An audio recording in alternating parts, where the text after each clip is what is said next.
Wednesdays, a weekly series where we discuss comic books. We're your hosts. I'm Ian. And I'm Shane. All right, and we're back with more Ghostbusters. Ghostbusters. Yeah, or the whatever the Smashers, or I don't know. Ghost Smashers. Yeah, Smasher Passers. Dollar General Ghostbusters, yeah. Yeah, I mean, yeah, this what happens when you try to make the Charlie's Angels into Ghostbusters. Um, Spoilers. There's another Ghostbusters team in these issues. All right. So first off, well, I guess we got to start with the Chicago scene.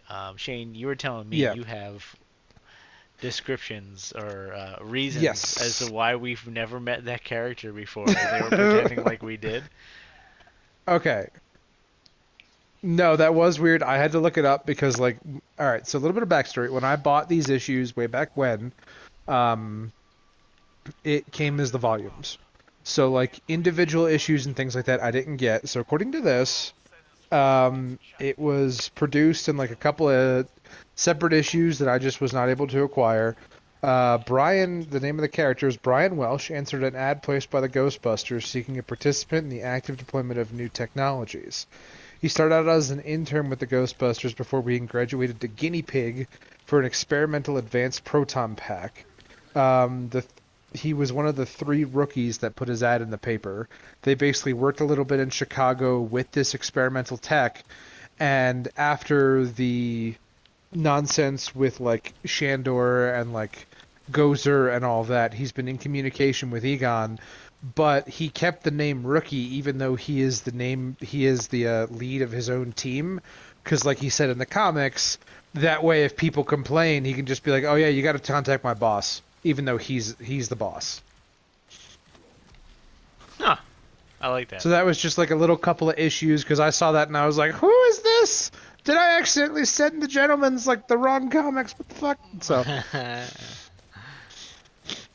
That's funny. Oh my god. No, first off, I had my complaints last week. I feel like were kind of met because now we do have that cohesive, like multiple issues, a single story. Things are mhm. building on each other, and I really like it because I love the characters. Who doesn't? Who doesn't love the Yeah. Ghostbusters? Um, no, well, it sounds like a personal issue. Womp womp. um, and then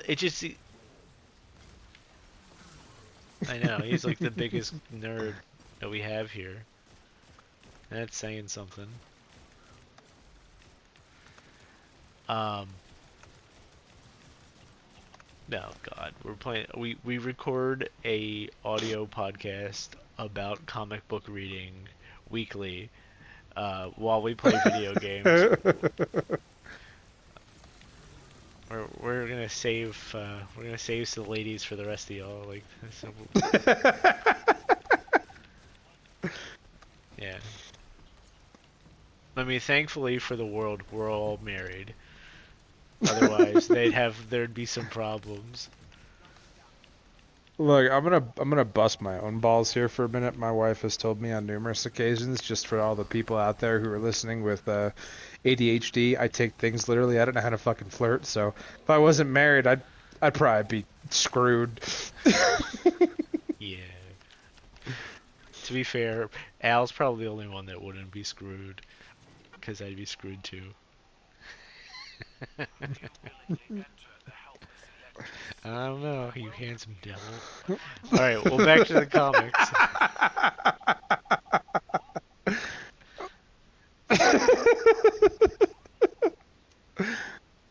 That's what blushing does to you. Anyway, so yeah, that's what the Chicago team was kind of doing. So Fair. yeah, I just wasn't able to acquire those, but like I've I'm glad that I looked it up because like yeah, it was. I noticed sometimes when comics do this, where like there's a reference to like some issue that like we didn't read or something like that. It's like it's a little bit of a nod, but it wasn't like a this is a huge plot point. So, So I was appreciative of that. so like most of my experience being with Marvel and DC, if something happens like on another issue, like not along the lines that the readers are reading actively, a lot of Mm-hmm. times you'll see like author notes, like in little Mm. boxes at the bottom or on the side, be like, oh, this Okay. was in issue blah blah blah, that like, and the Yeah. author will like say that, and you'll know. I I think that's more on the publisher than, you know what I mean. Yeah, and like I was telling Ian privately that like my complaint for this issue was the formatting. Like nothing against the story. I was really liking the story. Um, the way that this is formatted, so like for those of you listening, the way that we had to do this is like I have to take screenshots of the comics. So normally I'll stop at like an issue cover so that we know like okay, this begins the next issue. In this volume, for whatever reason, there was no issue covers. There was no issues that were numbered. There was no like even art breaks. So it was just like a we just have to pick a random stopping point. Like it was either that or read 100 and some pages all at once. The Yeah. formatting was very strange. Yeah. I mean, to be fair, there are breaks. I mean, issues 1 and 2 do show their numbers. Like, you do know where those issues start. Like, if you look at them, they're in the top right hand corner of those first pages.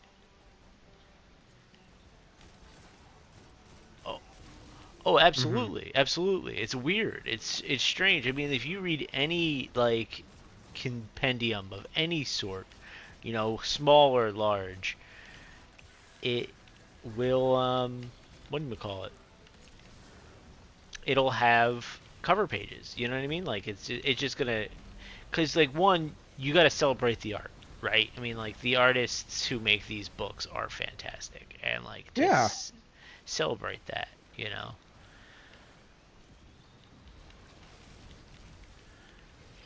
That's where I'm at with that. But you gonna say, Al? I'm sorry, brother. No, I was just saying that's where I'm at with, like, like I think that like the compendium should be. Yeah, yeah, I agree. Um, no, I mean,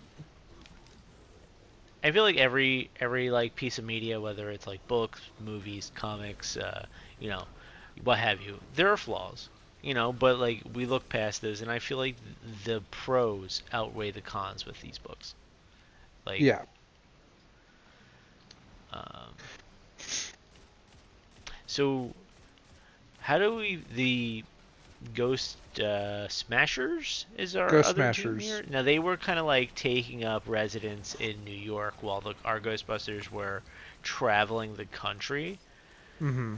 Um, and I guess were they the people that we saw like slowly building up the tech? Yes.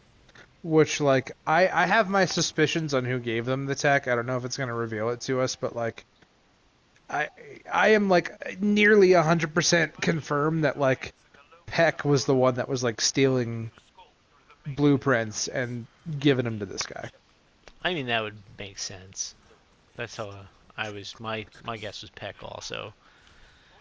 Um, so I wouldn't be surprised. But yeah, he was the like he was the one building it up. Like the he that carried that lead of the other team. Like it was really I was kind of surprised at who his choices were because like I thought the Ray's assistant in the bookstore was going to be one of the Ghostbusters of that team. Like when he had like all those other like ladies with him, it was like, oh, okay, I'm a little surprised about this. Like But wouldn't that be like weird for her character? Because she seems really loyal to Ray. she does, and like I was kind of curious if they were going to explore that. Now the only reason that I thought that is because she was on a team with that guy in Extreme Ghostbusters. Or so, not him specifically, but like somebody like him.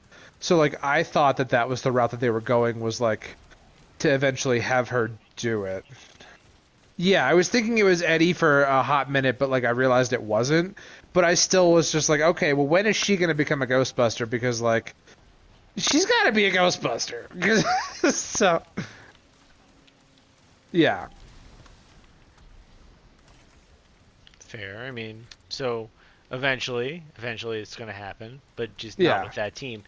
I mean, like, I don't know. It feels like that guy was kind of swarmy and like almost like villainy. So hmm like, it does make sense for her not to be there, at least to me. No, I agree with you. It does like it makes sense for her not to. Like that was just more of like a. I, I'm curious when they were gonna do it because like this continuity is like different from the shows, of course. And so like that was kind of piquing my curiosity. That's fair. Yeah.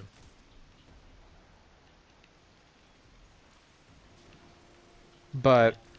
I did think it was. I do think their tech is interesting, the Ghost Smashers, because like it's not quite like Egon's where it captures, but it like disintegrates them.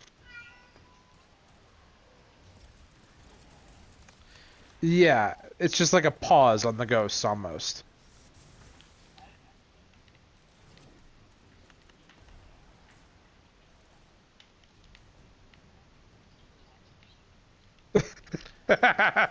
What's going on with that scene though? Because like that scene there, um, Venkman like fucking he does something and he's got like this look on his face like Oh yeah, the way that I interpreted that was like, Egon was trying to tell him like not in so many words that like I'm doing the same thing that they're doing, and this is how I was able to come up with the fact that these ghosts are rematerializing. And so Venkman understands like, oh, you're zapping them until they like dematerialize. And he's just like, yeah, but and he looks at Slimer because like Slimer has been a thorn in his side since day one. Like he was the first one that ever like slimed him in like the first movie, and I think Venkman has been like trying to get back at him ever since. I think that okay. was just a grudge of like, oh, I Oh. get to hurt you for free, haha, See, doing it. I looked at it as like something nefarious, like something was going on like that we haven't figured out yet, and that was a tease. That's fair. I took it as just Venkman being a fuck, but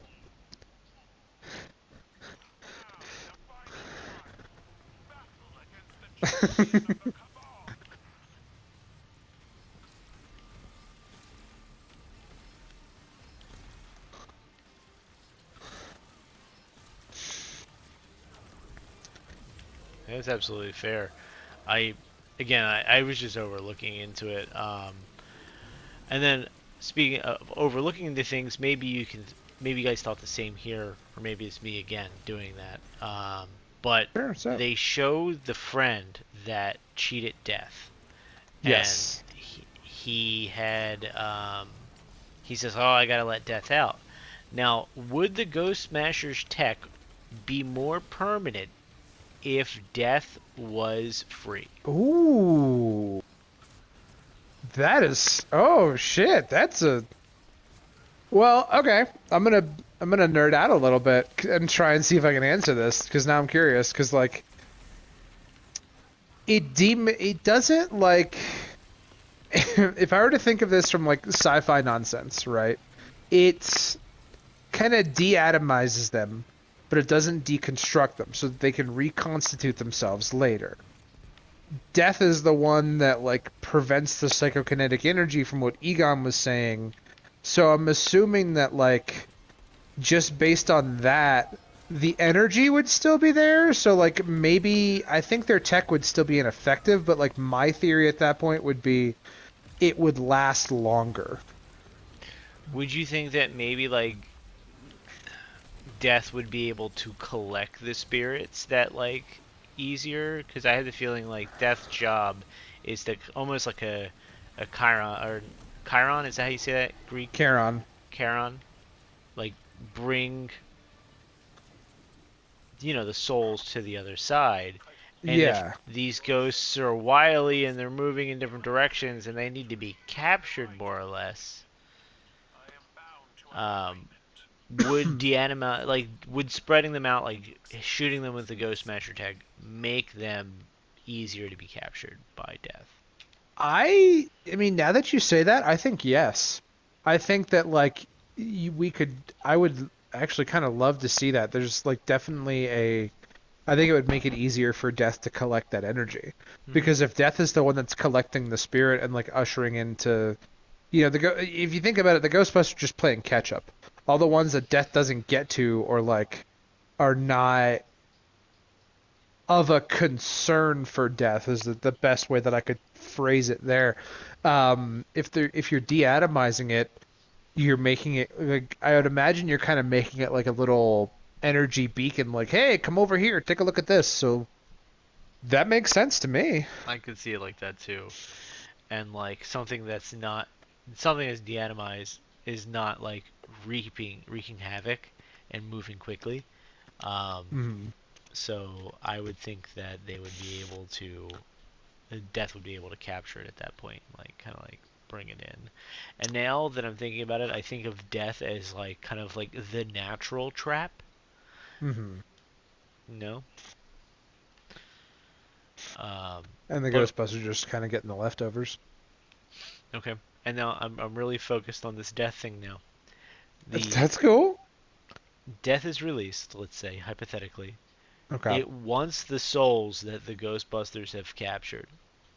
Hmm. Does it try to go and after the souls that are in their essentially vault? Hmm. Well, okay. So energy can't be created or destroyed, only redirected.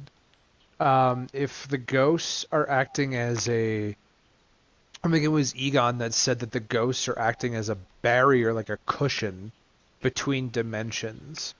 And if that's the case, we have to look at the ones in the vault that are like out of the way and like not in the cushion anymore. So, but they would still leave a trace. So like maybe Death views those as like, okay, more of a priority for me to like usher in the ones that are like of ease of access for me, because like if Death is running on the same frequency as, like, we can either assume that Death is on the same frequency and that they can capture Death, or Death is on a different frequency and that's why Death was captured via, like, I'm gonna assume some sort of magic. So would it even be able to detect those ghosts in the containment unit if their frequencies are being shielded? It's a good question. Yeah, I don't know. Something to ponder about. I'm curious to see if it ever addresses something like that. You got me thinking about it now. That's hmm. All right. I'm hoping we get answers. So like our next chunk, just like not jumping too far ahead, but like our next chunk is it for Ghostbusters for a little while. Um, but like kind of getting some of those questions answered, I'm hoping. Okay. Cool. Yeah, I'm down. I'm excited for the next chunk, to be honest. I feel like um, there's been a lot of building, and it Hmm. feels like I mean, we're seeing like the death thing come to a head. We're seeing that slow build of the tech come with the smashers. It's cool to see all that, and I want to see more. So even if I hope when we're done, like whatever we do next after Ghostbusters, we eventually come back to it because I thought it was entertaining. Yeah, and it's very thematic for October. You know. I was kind of purposeful for me on that one. But like with the vein of Ghostbusters, I have a question for the both of you about the issues that I just popped back into my head. Sure. What did you think of how they explain Janos from Ghostbusters 2? Because like seeing him, it's like, okay, I think we're kind of dipping into the fan service again, but not in a way that like it's words. Sorry, I feel like it's definitely setting itself up for something big, But I also thought it was really interesting that like because him and Ray were both covered in that like slime that made everybody positive, Hmm. but it also seems like he hates Ray. Did did I misinterpret that, or is that the same interpretation that you guys? Oh, okay. I might have misunderstood that But part. it showed Ray.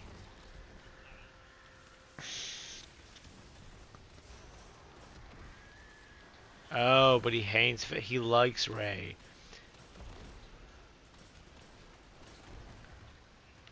I have to look back at it again. Honestly, I gotta watch Ghostbusters 2 again, to be honest. It's been so long. That's the one I've seen the least. Fair. I don't know if that'll help me with what and to answer your question, just because. But I just feel like I need to watch again. Hell, I want to watch the first one again too. Maybe that'd be what I'll be doing soon. Maybe the next movie I watch will be Ghostbusters. No, that's totally fair. I've been rewatching them myself, going in order, starting with number one. And like as I was reading this issue today, I was just seeing him, and I was like, it makes sense that he's like in a treatment facility after everything that happened because like he basically got possessed, and then instead of like gradually, if you think of it, gradually like going through the motions of being like, hey, you're fine, he had the speed run version of it where like they just poured that goop onto him and they were just like, okay, think positively. Okay, now that you're thinking positively, okay, cool, you're good now. Bye. Bye. We're not going to address this. See you later. Yeah. You're about to be a pain in our asses in the future. Bye. Well, um, kind of curious. Popped in my head right now. Al, Sure. what are you thinking for your pick? Because you're next after Shane. Dun dun dun. Oh, that's right. Yeah. Yeah. All Physical media. right. Woo. Woo.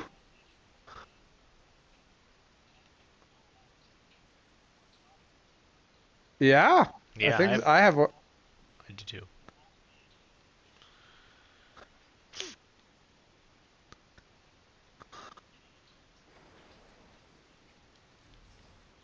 Yeah. Um, Oh, nice. Physical do media. 3 chapters at a time. Is that what we're gonna do? Okay, that sounds good for me. Well, do any of you have more thoughts you want to share on Ghostbusters? We're kind of in the thick of it. I have two Sure, pieces that I'd like to share. sure. I did think it was really interesting that like on the roof, Egon asked Janine like, "Are you trying to make me jealous?" Because like Egon has always been portrayed like even the movies touch on this that like he's autistic Yeah. and and the movies kind of confirmed it. But like if you're reading the books and like people who are like neurodivergent or anything like that, it definitely shows that he's got some kind of something. And so like I thought that really came out today when he was just like, "Oh yeah, like your behavioral patterns, like I've mapped this out. Like, are you trying to make me jealous?" Because like first it started for him as like oh, this is a curiosity, and then when Janine left, you can see him admit like, "Well, I think it actually might be working." And like that's some of them that and like when he was in the helicopter and the He starts leader of the like Ghost choking the Smashers. guy. Yeah, that is the most emotion I've seen Egon show in a minute. Yeah, I think it's like the comics do a lot for his character. For me personally, like I thought they were really expanding on him, which is really nice to see. And I like how he's portrayed as like you have you have this moment and like the writers do this with Ray and Venkman where something happens, the characters get pissed off because the immediate next panel is just a facial reaction and no sentences and then an immediate action. Hmm. Hmm. And that was what happened with Ray and Venkman. And now we get to see that with Egon and that Ghost Smasher because there's that panel where he's just looking at him and there's like a little bit of red, like he's seeing red, like he wants to go after him, and then he just starts choking him out. It's so perfect. So I just thought the art for like how they displayed Egon's emotions was cool, but also like Egon being able to experience those things is awesome. Oh yeah, absolutely. So those are my two final thoughts. Fair. How are you, Al? How you feeling?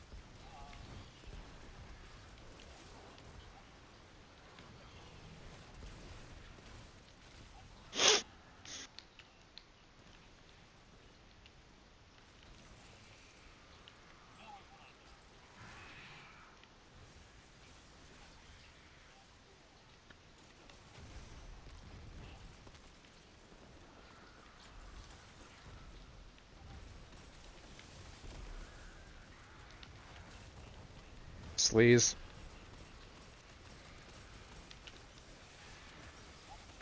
No.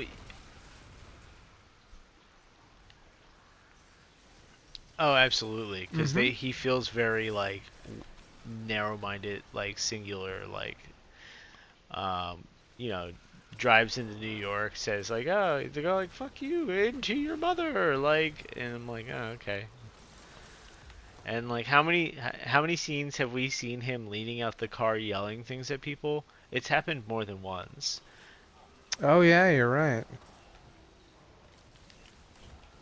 Yeah, everybody else has deep moments. He's just comedic relief at this point. It's kind of maybe that'll change. I mean, wait, hold on. Devil's advocate. They had the whole like in his head moment where with the Native American um, ghost, where they that possessed him and like went in his head, and they were all talking. They were talking for a while. Oh, That where he was got to show his like intellect and kind of be a badass. yeah, yeah. Yeah.